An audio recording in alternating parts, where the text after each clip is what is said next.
How many times have you thought, oh, I just wish they could get it right the first time? You've probably had this thought as a manager multiple times through every single day.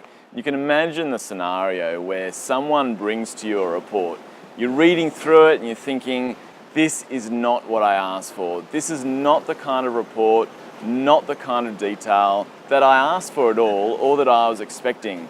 I remember having this situation myself when I was a graduate engineer, and I brought this report to my manager, and the look on his face was priceless. Not a very nice look on his face. It certainly appeared that he was not happy with the work that I'd produced.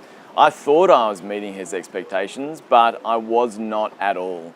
Now, there's always two sides to this. There's the manager in the way that they give a task. That's going to have an impact on whether someone meets expectations and avoids rework. And there's also the employee as well. They've got some responsibility to ask some good questions also.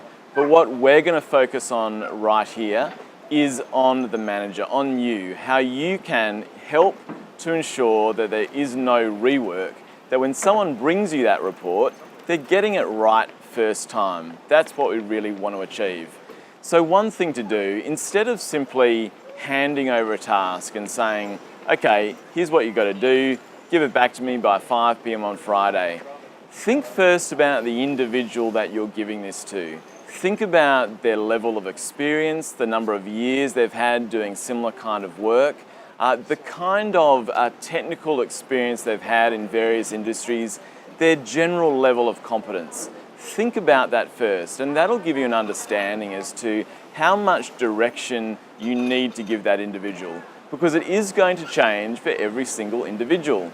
For one person, it can be as simple as saying, okay, here's the task, get to it, please give it back to me by 5 p.m.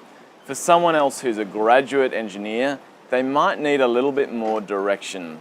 So here's a few ideas. When you give that task out, instead of telling them, okay, here's what needs to be provided, ask some good questions instead.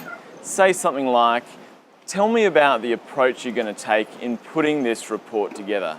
Tell me the kinds of things or the kinds of elements that you think need to go into this document.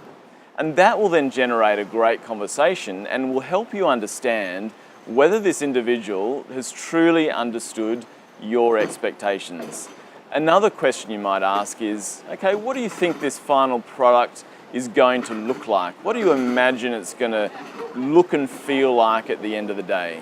And again, that helps generate a great conversation and helps you to understand whether the individual has understood what you've asked them to do. Or you can even get more specific and say, how many pages do you think you're going to put into this? How many hours do you think you're going to spend on this work? They're really simple things, but you might give a task and expect it's only going to take them 1 hour because it's just a one-page summary. But the person on the other end of that conversation is thinking, oh, I've got to put together a 50-page report. It's going to take me all week to put this together. So having those simple conversations helps to manage expectations and helps to avoid rework. Now you might be sitting there thinking, oh, I don't have time for these conversations. I've employed people who are meant to be competent. They should just be able to do their job.